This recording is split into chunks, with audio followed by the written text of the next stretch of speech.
Welcome to this episode of Be the Wolf.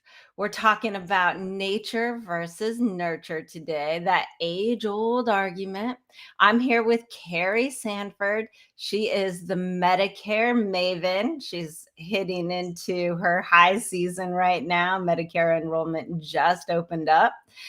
And she's got a beautiful, wonderful story, and we're going to explore those ideas of being who you were born to be and whether that comes from your nature or your nurture. Kerri, why don't you tell us a little bit about what you do, and we'll jump into the conversation. Well, thank you. Good morning. So happy to be here. My name is Kerri Sanford. I am the Medicare Maven, and I am a Medicare senior market specialist. As the insurance broker, we help people identify, educate, and enroll into their Medicare health plans, along with individual life insurance as well. Awesome. So now you grew up, you were adopted, right? Yes, I was adopted when I was six weeks old, just a baby.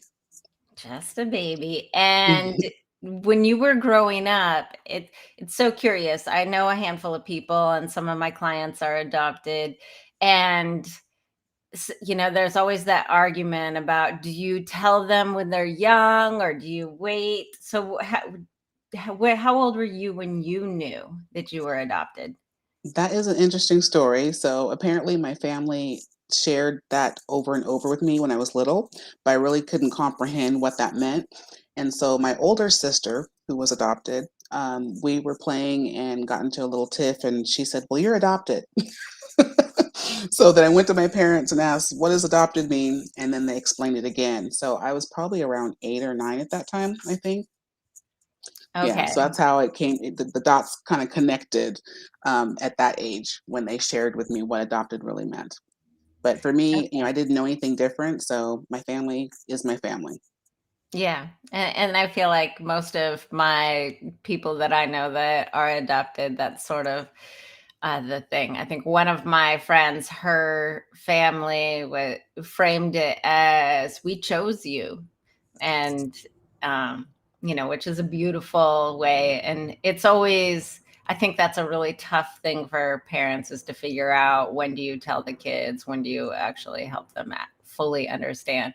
So it makes sense that you finally got it, even though they kind of shared it with you earlier around the age of 8, because that is the age, 7, 8 is when the rational mind starts to work for a child Mm. and things start to make sense. It's also when most kids stop believing in Santa Claus.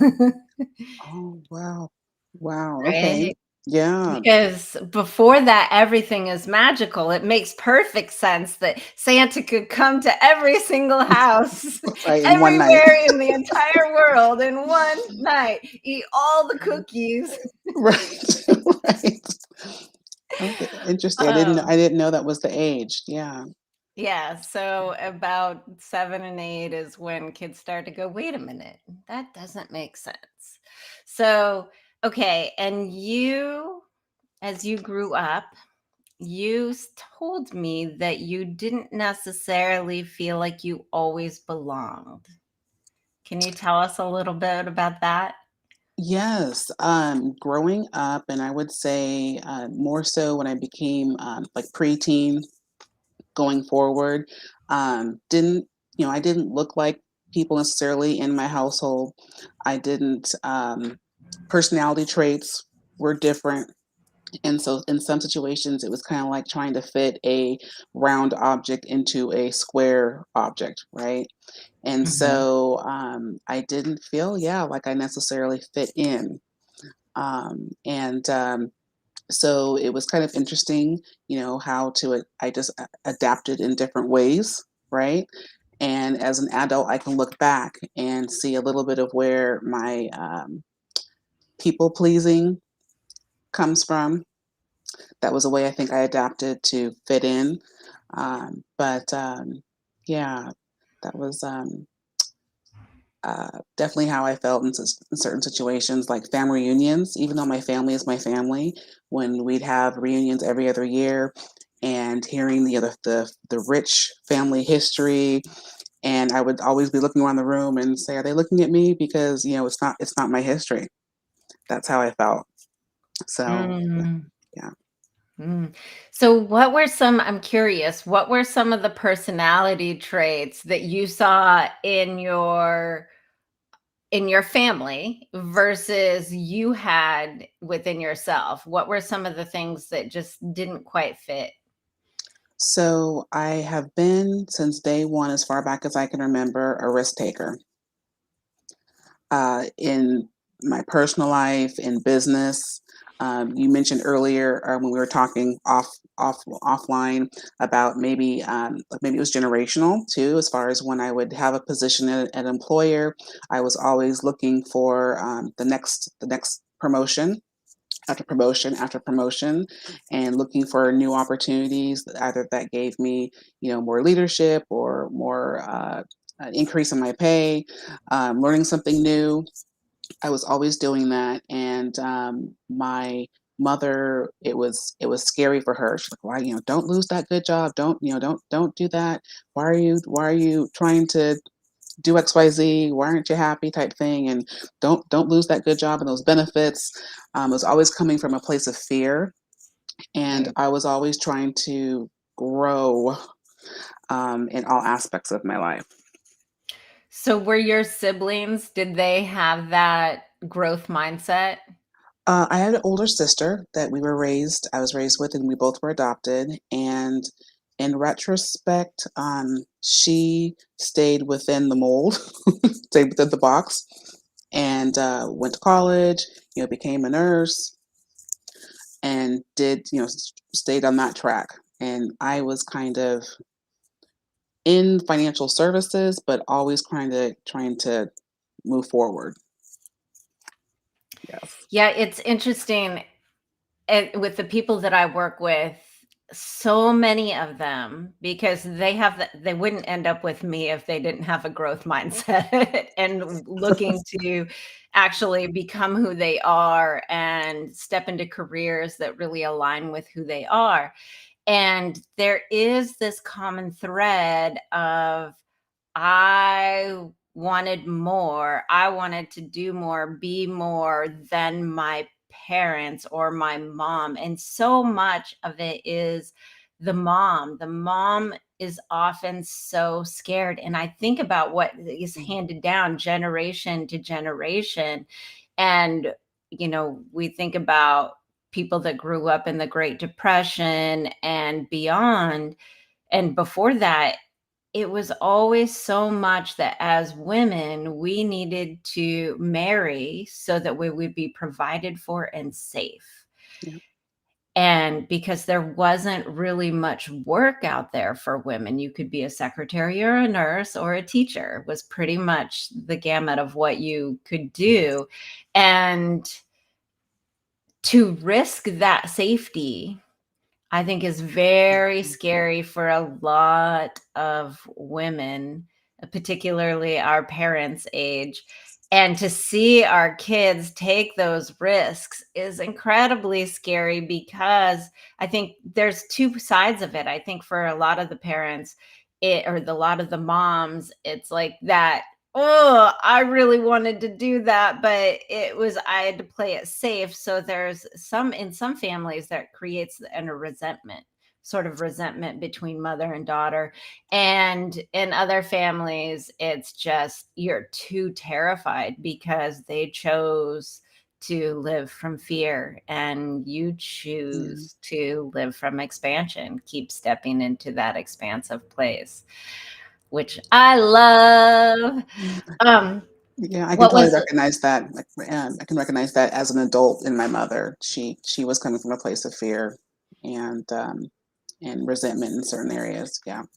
mm, what was one of the first like big leaps, one of the big risks that you took towards being who you really are deep inside? Gosh, the biggest risk. Oh my goodness. Well, I left Or home as just a one of them? Oh gosh, let's see. The big well, I would say leaving my corporate position.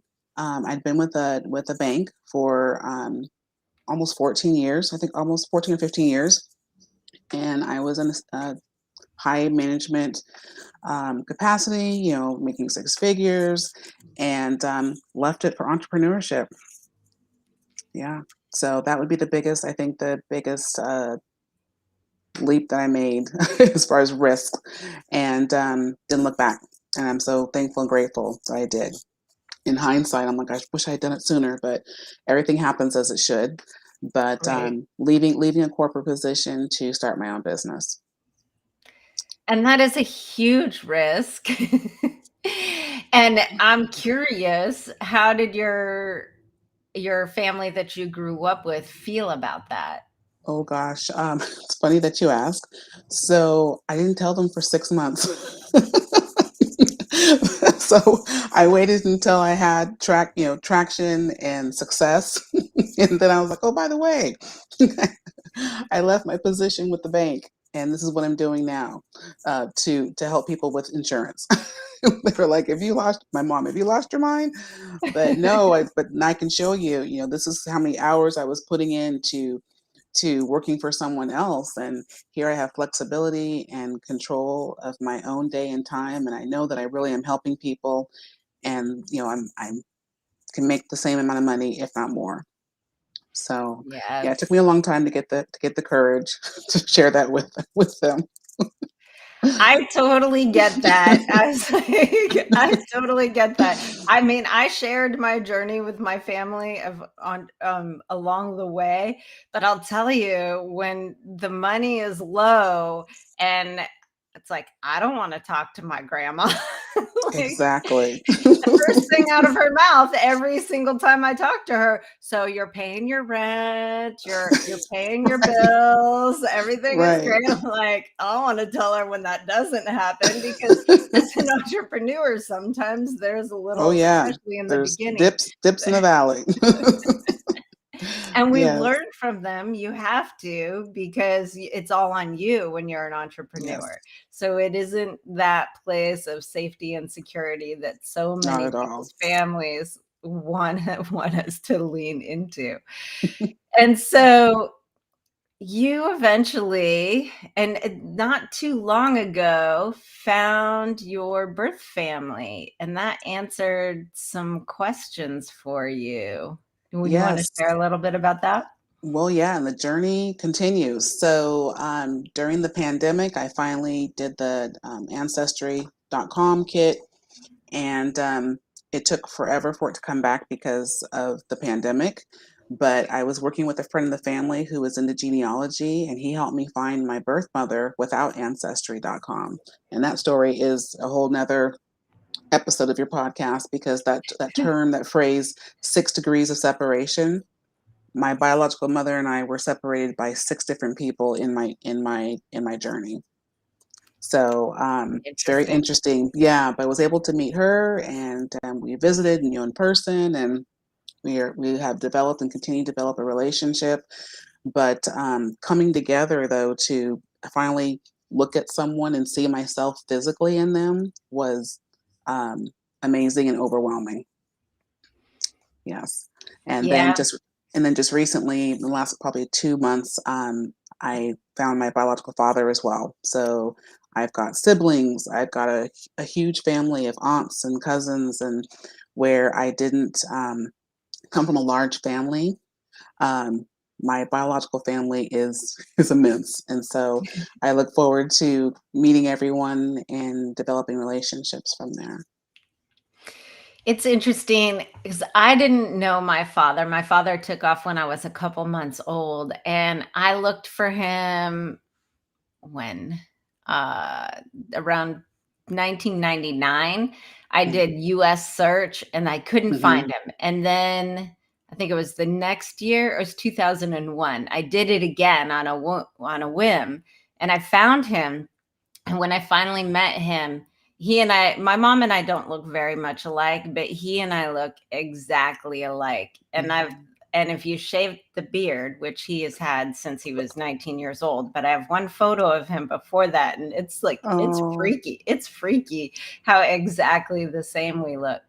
But I noticed there were some just weird little things that I did and he did that were not typical of everybody else. Like the way I would put my hands in my back pocket, especially as a woman. Like women don't stand around with their hands in their back pocket. It's not a normal stance. And I don't think it's a normal stance for men either. But he and I both put our hands in our back pocket in the same manner. We used to both drink coffee through a straw, like little stupid things.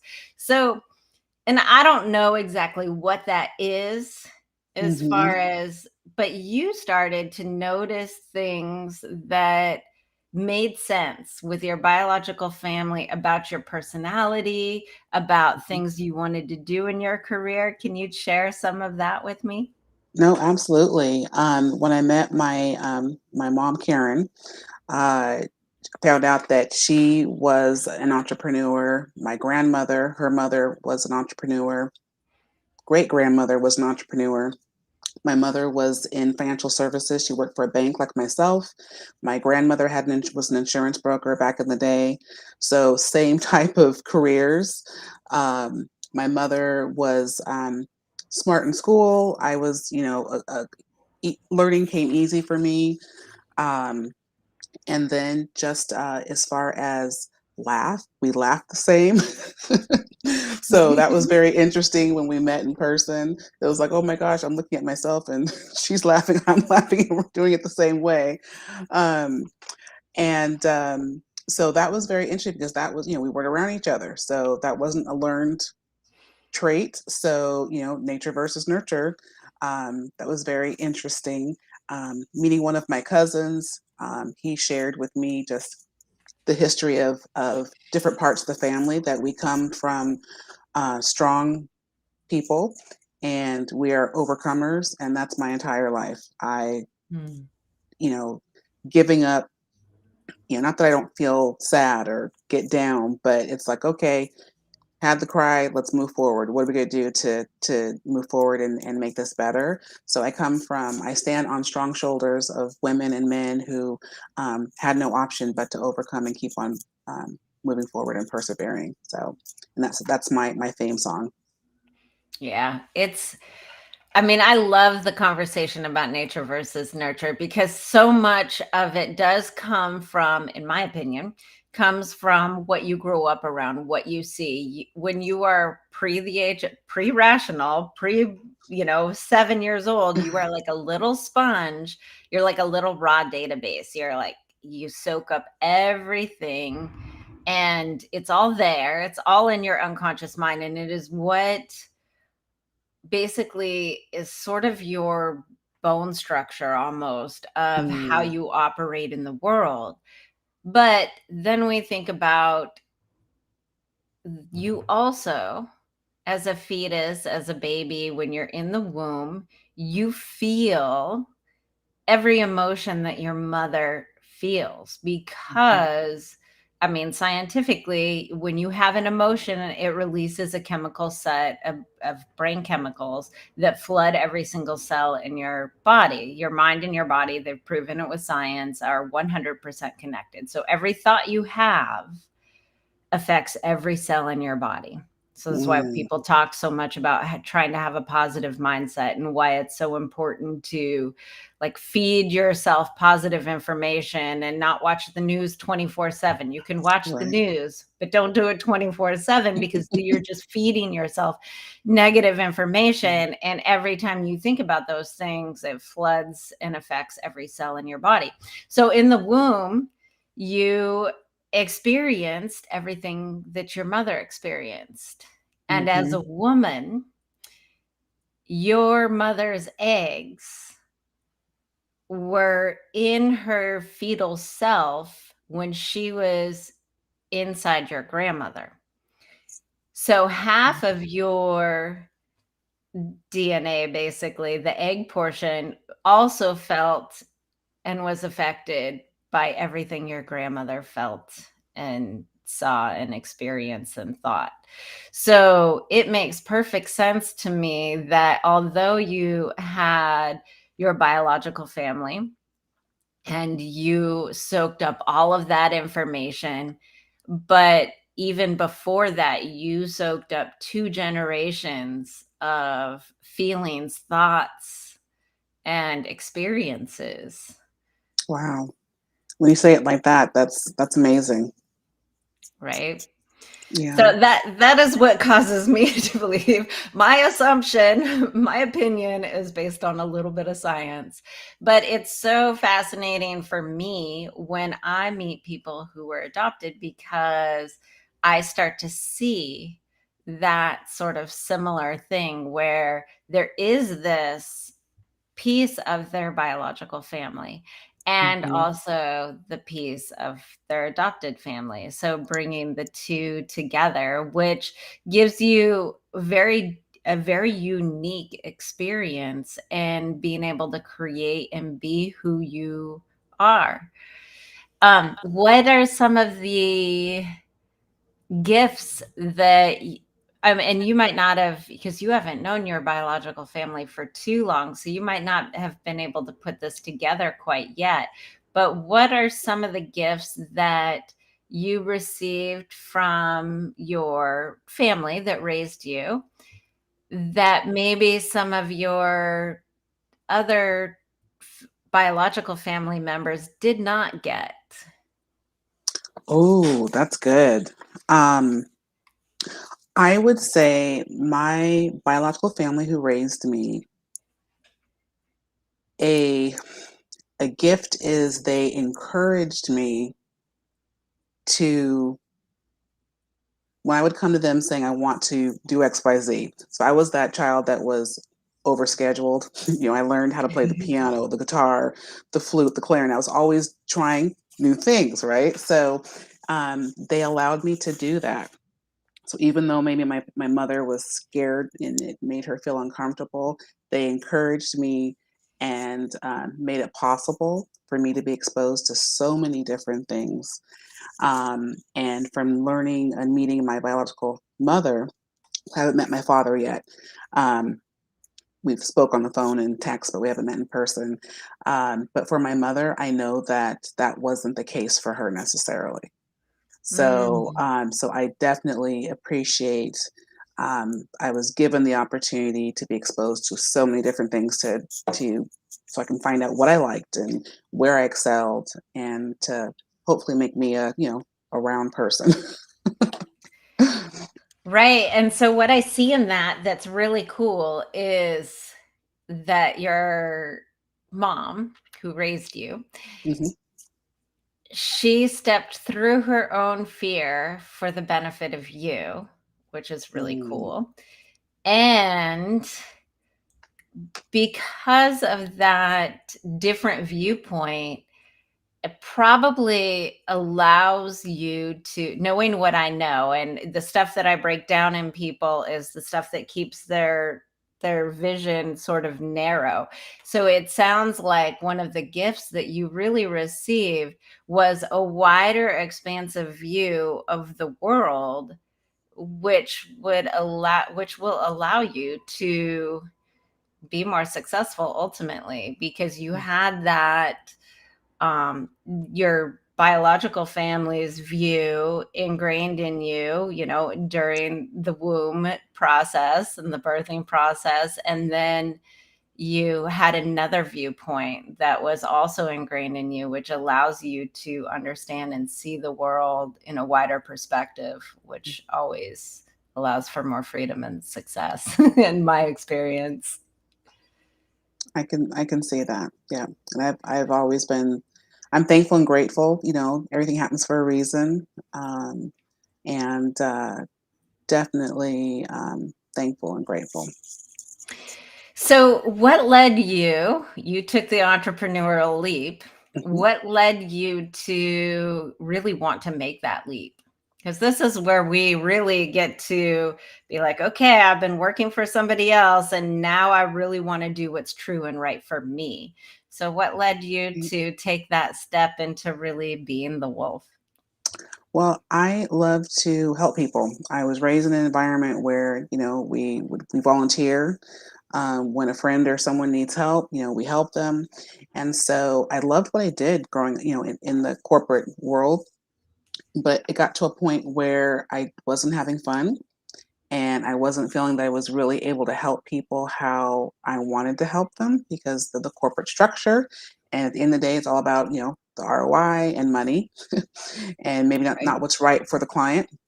And I was tired. I working long hours and I was a single mother at the time. And so I was introduced to a different type of insurance. I thought, oh gosh, this is important. People need to hear about this. And I saw how I can help people again and saw the reaction from my client when I help them. And that's important to really see that I'm making an impact. So that's really what made helped me make the change. I was at a crossroads, I think, where I wasn't happy and so an opportunity came across my path and I jumped on it. Awesome. So Yeah. one of the things we think about happiness, people always say, I just want to be happy." And there's levels of happiness. You can have experiences. You can go to a concert, a great restaurant, and you feel that sense of happiness. But those things are Hmm. short-lived. They do not create long-term happiness. And often we do those things because we just want to get out of the suckiness of our life. Right. Right. But one of the things that creates a longer effect of happiness is feeling like your life has meaning. And I think for a lot of women, the meaning in their life happens through children. And then when their children leave home, they get depressed. They get what's called empty nest syndrome. It's because the Mhm. purpose is no longer there. That meaning of why they get up every day and do all the things that they do is no longer there. So it sounds like to me, what I'm hearing is that in the corporate world, for you, sure, you were making money and all of that, but there was not, you weren't happy. And it sounds like part of that is because there was no real meaning behind what you were doing. Agreed. I felt like the company was tying my hands behind my back to really help my clients in the right way.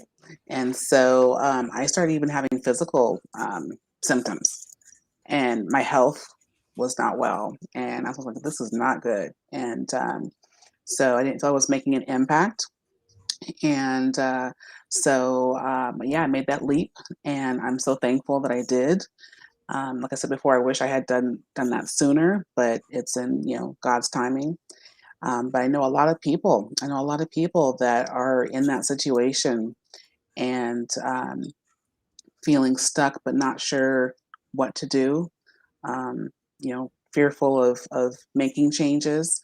Um, or just don't even knowing what direction. But I found a way to be able to really help people and feel good about it, and that's where my happiness comes from.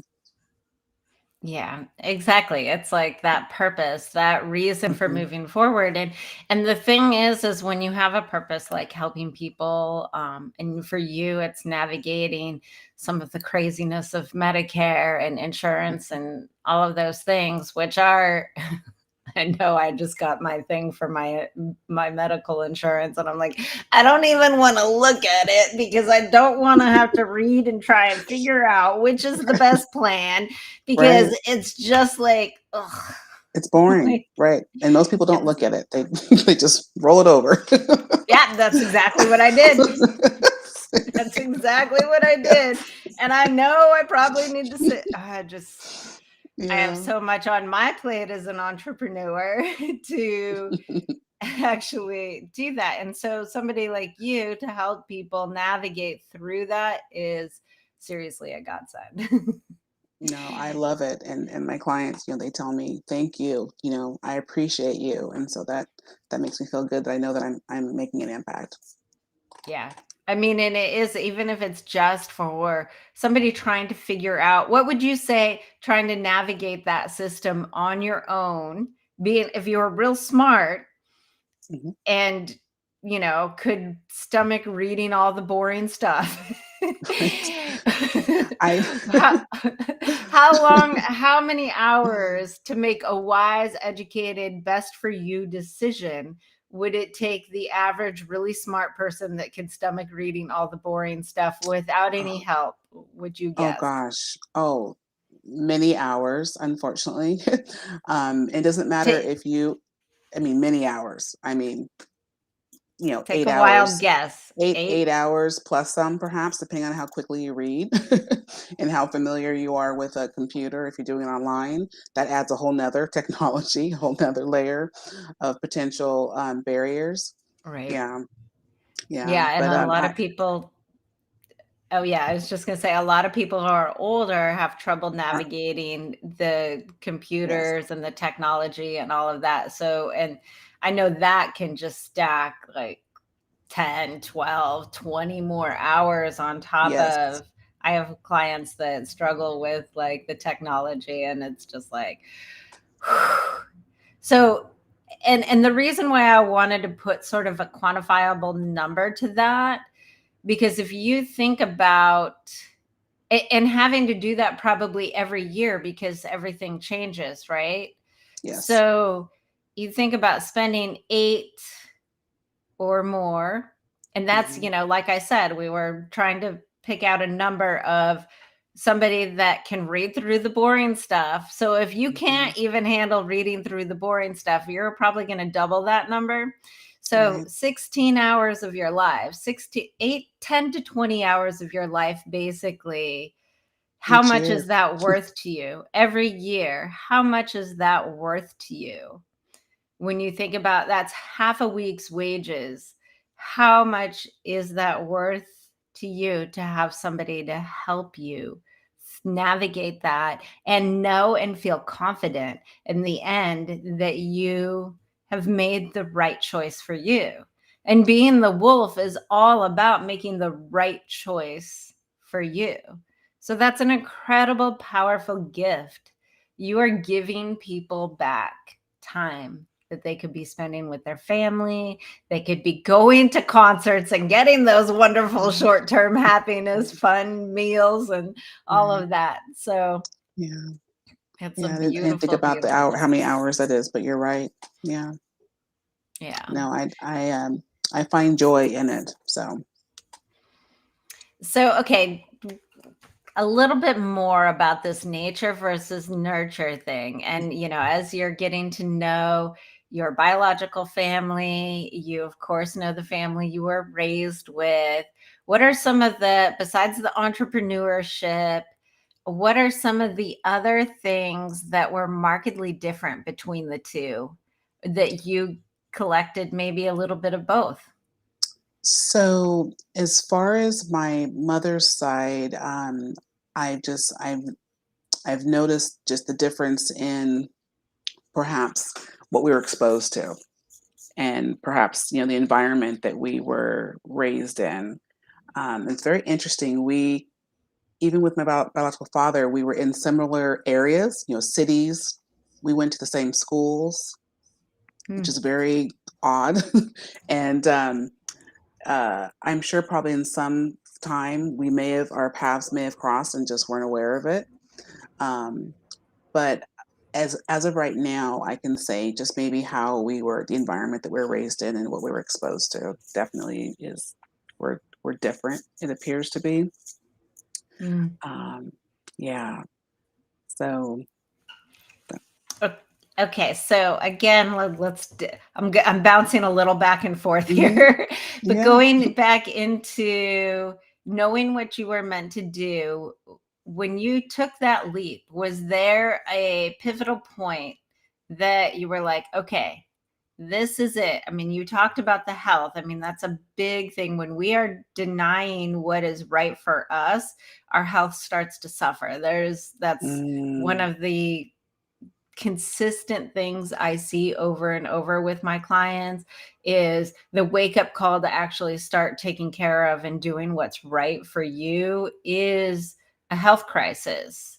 Mm. Was that your pivotal point, or was there something else that sort of pushed you over the edge to making that leap? It was a little bit of both. So what transpired, I was in a car accident. I was hit by a semi truck. And thank the Lord I wasn't severely injured. I was injured and I was off work recovering. And the thought of returning back to work, I just said I can't do it. Mm, And so that was my pivotal moment. I'm like, I can't go back to 60 hours a week. This was back many moons ago with the refinance boom and just so many things that were going on at that time. And I can't do that. And so that's when I made my transition to entrepreneurship. yeah, it's very interesting that, I live in New York, so there's always sirens in the background. But as you were talking about the accident, there's like Right, sirens in the background. I'm like, right timing. that's appropriate. That's the most appropriate timing for sirens in my podcast world. That's awesome. um, it's interesting too, because when you're down with an accident and you've had that time to rest, and it's no longer like, you're down, so you can't do anything else, and you start to really feel like, oh, Mm, what is that the idea, it sounds like the idea of going back to work felt like yeah, very contracting, like it would squeeze the life out of you or something. that's the best way to describe it. Yes, the thought of walking back in through those doors was like going to suffocate me. So, Yeah. yep. And I think that so many people during this COVID time, we've got this great resignation and all of that, was that same Hmm. thing. It was like we strip away all the extra, the stuff that makes us go, go, go, go, go. Hmm. Everybody's at home. They have to stay quiet. They get downtime because you can't run around and go to all the bars and the restaurants and all the Hmm. events. So it was sort of that rest. And then Hmm. it started to become like, oh, going back to the way it was feels super contracting. And like everything in me is saying, no, no, no. And when you're living a life that feels very contractive in that way, like everything is squeezing you, it takes a toll on your mental health. It takes a toll on your physical health. And of course, things, you get to that point gradually, much like if your brakes wear out over time on your car, you don't notice that your brakes are super mushy because you Right. drive your car every day. But your friend gets in the car and they're like, oh gosh, don't these brakes work? Right. And that's what happens. We like contract a little bit, but it's like, yeah, not so bad. And it Hmm. takes before it gets really bad before we'll even notice. But because it happens little by little, you just don't notice it, and people get to that point of really overwhelm, overwork, and those Hmm. points where they start to blow up, and then the things like it just, you can't hold it anymore. I'm glad that you took the leap. I'm glad that you Thank are you. living the best life for you. And I'm super excited that you help people navigate these crazy systems with Medicare and insurance. So tell us, Kerri, all the things that you have to offer for people, how they can get in touch with you, what you tell us, all the things. Give us the goods. Oh, well, thank you. I help people transition to Medicare. Medicare is typically health insurance for people that are 65 and older, oftentimes are people under 65. But I love to talk to people when they're like 63-ish. So I do a lot of Medicare one-on-one seminars, virtually, in person. So anything regarding Medicare, feel free to give me a call. I'd love to answer your questions. And we are able to help people enroll in their Medicare supplement plans, Medicare Advantage plans, their prescription drug plans. And then one that's very personal and important to me is life insurance. So we help people, you know, enroll in a life insurance plan for various reasons: final expenses, to use as an asset for business purposes, or to leave a legacy, but to mitigate risks. So those are all things that we're able to help you with at Lawlett Insurance Solutions. And the best way to get a hold of me is through my phone number. I probably could do 916-330-4001, or on Instagram, it's Live Well with Kerri. Okay, so some little clarification for those of you Mhm. that are listening. If this sounds interesting to you, stop right now and open up your browser. So the website is I can't even say it. Say it one more time for me. That's all right. Lawlen. So it's LAWLENINS.com. Lawlen, LAWLENINS.com is our website. And that came from I rebranded my agency, and I named it after my parents, who are Lawrence and Lena. So that is a combination of their names. And a little fun fact, part of the reason you got into this was helping navigate them through Yes. transitions and periods in their life as well. So I Yes. love that you've brought that all together. And the phone number they can reach you at, if they want to call, is 916-330-4001. All right. And so thank you. Kerri, thank you so much for sharing your story, your insight, and your spirit with us today. I'm so grateful that you're here. Thank I'm so you. Thank you so grateful. much for having me. Yeah.